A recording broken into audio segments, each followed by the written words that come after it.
Hello, everyone, and welcome to another episode of Mythlok with your host, Nitin Nair.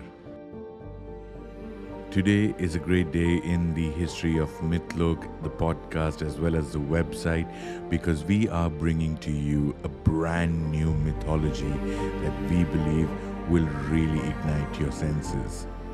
We have decided to introduce Micronesian mythology, or mythology from the islands collectively known as Micronesia in modern times. The characters are very intrinsic to the region, have similarities with other mythologies from the mainlands, but also have their own unique twist, being a primarily aquatic civilization. We begin this new series, or the new category of gods, by looking at Olifat, also known as the Trickster god of Micronesia.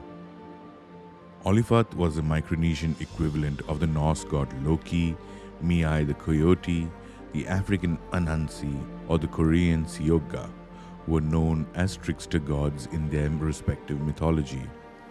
In the myths of the people of the Pacific island nation Micronesia, the adventures of a trickster known as Olifat were common.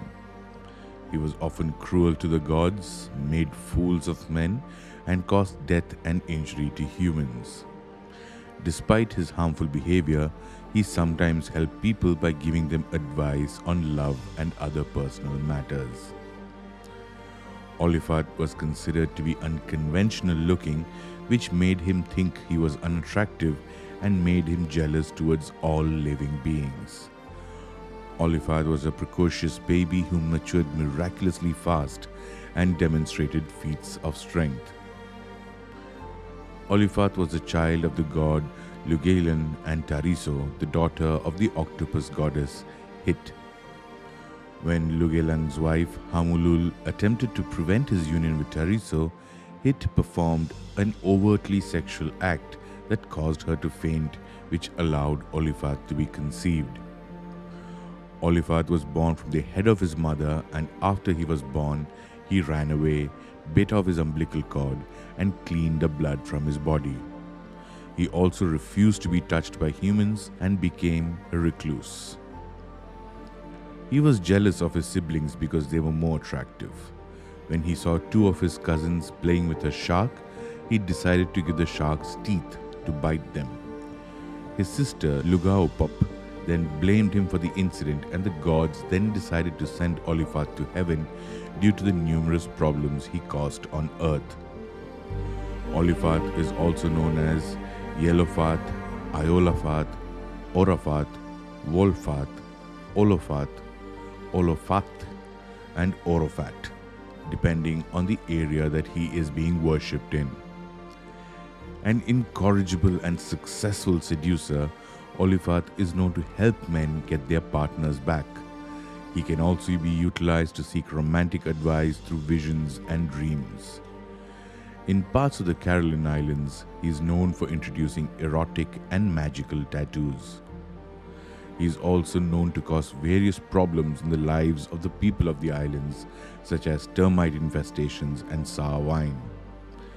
He is also said to be responsible for the shark's teeth, the stingray's tail, and the spines of the scorpion fish.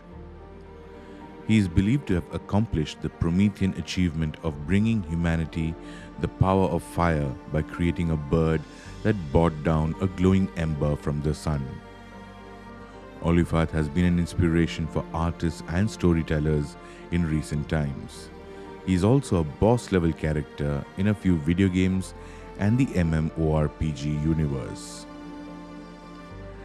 As you can see, it's not only some mainstream mythology that has the concept of a trickster god who creates issues for the people in the region, but even very remote and unique mythologies like Micronesian mythology has similar characters that can draw parallels with many of mythologies that we know already in the world.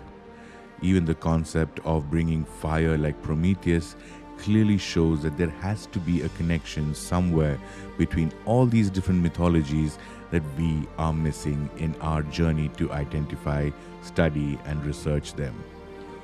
Hopefully, With the mission of Mythlok, we will be able to identify all these little intricacies of various characters and somehow draw a parallel to the various mythologies around the world, and the fact that despite its differences, it's all one and the same. Thank you very much for tuning in to another episode of Mythlok. This is your host, Nitin Nair, signing out by reminding you once again that Mythlok is the home of mythology.